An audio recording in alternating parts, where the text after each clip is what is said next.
Hi, అందరికీ నమస్కారం. అందరు బాగున్నారా?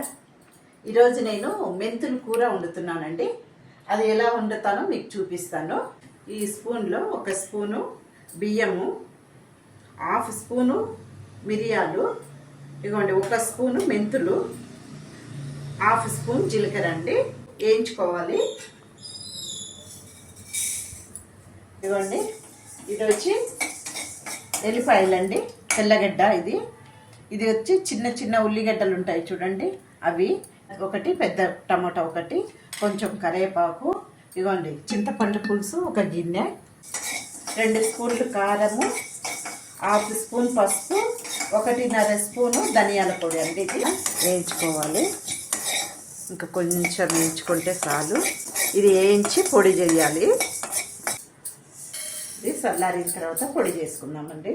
దీనికి నూనె కొంచెం ఎక్కువే పడుతుందండి.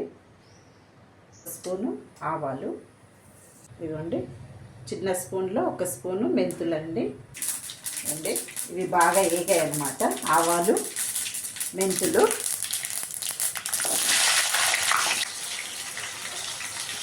కరివేపాకు, ఇదండి టమాటా కూడా మగ్గినాయి. పసుపు, ధనియాల పొడి వేసేసుకున్నాము. ఇట్లా ఆయిల్ పైకి వచ్చే వరకు ఉంచాలి. ఇప్పుడు చింతపండు పులుసు వేసుకున్నాము. అది 1 చిన్న బెల్లం ముక్క, దాకా కొంచెం వేసిన, ఇప్పుడు సరిపడంత వరకు వేసుకోవాలి. పొడి ఇట్లా మంచిగా మెత్తగా ఫైన్ పౌడర్ లాగా దంచుకోవాలండి.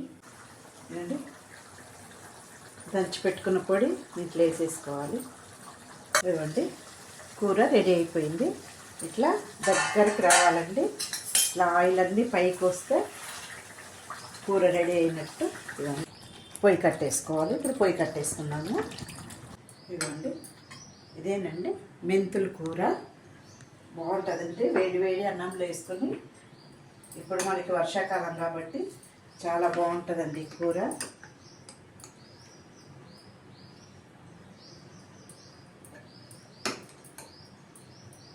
చేదేమి ఉండదండి, చాలా టేస్ట్ ఉంటుంది. ఇదేనండి మెంతుల కూర అండి. ఇది మా సైడు వెందయ్య కొలంబు అంటారండి.